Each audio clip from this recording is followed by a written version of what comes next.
अपना रिएक्शन दिया है और वो ये है कि हम कर्नाटका हाईकोर्ट के हिजाब के फैसले से डिसएग्री करते हैं और इसलिए डिसएग्री करते हैं कि ये संविधान के ये सस्पेंड करता है फंडामेंटल राइट जो है फ्रीडम ऑफ रिलीजन को, एक कल्चर को, फ्रीडम ऑफ स्पीच और एक्सप्रेशन को, और ये आर्टिकल 15 को भी कि जो डिस्क्रिमिनेशन अलाउड नहीं है रिलीजन के ऊपर वो उसका भी वायलेशन करता है। तो ये 4-5 चीजों के लिए हम सुप्रीम कोर्ट हाई कोर्ट के जजमेंट के हम डिसएग्री करते हैं।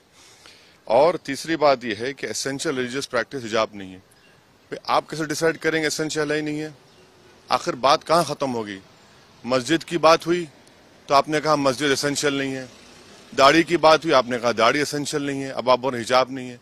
इसीलिए हम ये कहते हैं कि इसको सुप्रीम कोर्ट में अपील करने की जरूरत है और सुप्रीम कोर्ट जो साबरीमाला का हियर कर रहा है जजमेंट को, उसमें हमको ये चाहिए कि हम अपील करें, इसीलिए हम कहें सुप्रीम कोर्ट में उसको अपील करनी चाहिए। और अगर कोई मुस्लिम लड़की ये कहती है कि हिजाब मेरे फेथ का एसेंशियल है, तो किसी मुसलमान को भी इख्तियार नहीं है कि वो डिसाइड कर एसेंशियल ही नहीं है, वो उसका राइट है। फ्रीडम ऑफ कॉन्शियंस संविधान में है और वो बड़ा इंपॉर्टेंट चीज है। और छठी बात यह है कि आप ये कह रहे हैं कि यूनिफॉर्म, भाई यूनिफॉर्म अगर यूनिफॉर्म पहनेंगे का बेटा कौन सा अमीर का बेटा कौन है? क्या यूनिफॉर्म पहनने से जात नहीं मालूम होती कौन सी कास्ट का है कौन सी कास्ट का नहीं है? और यही मोदी सरकार ने, आयरिश सरकार ने जब हिजाब और टर्बन को अलाउ किया अपनी पुलिस में तो उसमें वेलकम किया। आज आप क्यों उसको खिलाफ कर रहे हैं? तो इसीलिए हर एतबार से ये संविधान के जो हमने आपसे कहा, right to culture, freedom of religion, freedom of expression, freedom of conscience, और आर्टिकल 15 का ये वायलेशन होता है। और संविधान का प्रियम्बल जो है ना, प्रियम्बल बड़ा इंपॉर्टेंट है। प्रियम्बल क्या कहता है कि liberty of thought, expression, belief, faith and worship. तो ये सब चीजें, इसलिए उम्मीद करते हैं कि सुप्रीम कोर्ट में इसको अपील किया जाए। हमारे एक MIM पार्टी के नेता हैं जो कर्नाटका के, उन्हें भी पिटिशनर हैं, हमारी उनसे बात होगी, हम उनसे भी कहेंगे सुप्रीम कोर्ट में अपील करें। और इसका एक और जो नेगेटिव इम्पैक्ट होगा, आप देखेंगे कि मुस्लिम महिलाओं पर टारगेटिंग होगी उनकी जगह जगह पर। अरे भाई, अगर कोई स्कूल को जाकर पहन रहा है, क्या उसमें बुराई है? इंग्लैंड में क्रिश्चियन स्कूल्स में, इंग्लैंड में उनके स्कूल में अलाउड है कि आप वही ड्रेस यूनिफॉर्म पहने और वही ड्रेस का कलर का हिजाब भी पहने।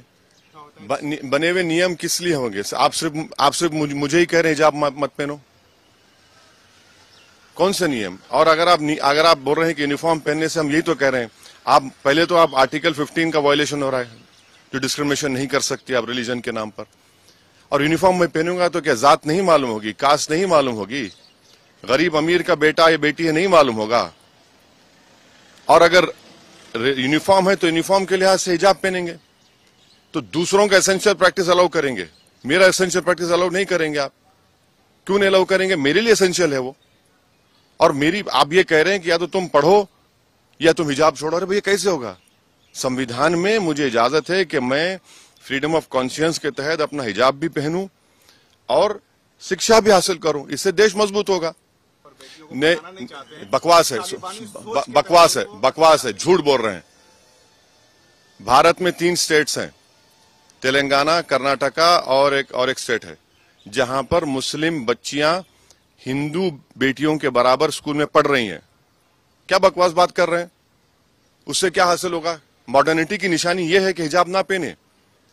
मॉडर्निटी की निशान यह है कि हम सब चीज अपने रिलीजन के प्रैक्टिस छोड़ दें। ये मॉडर्निटी ये नहीं है, हम इसको नहीं मानते इन चीजों को। भाई, संविधान के तहत मुझे अपने कल्चर को, अपने फ्रीडम ऑफ कॉन्शियंस को, एक्सप्रेशन को लेकर चलने की इजाजत है।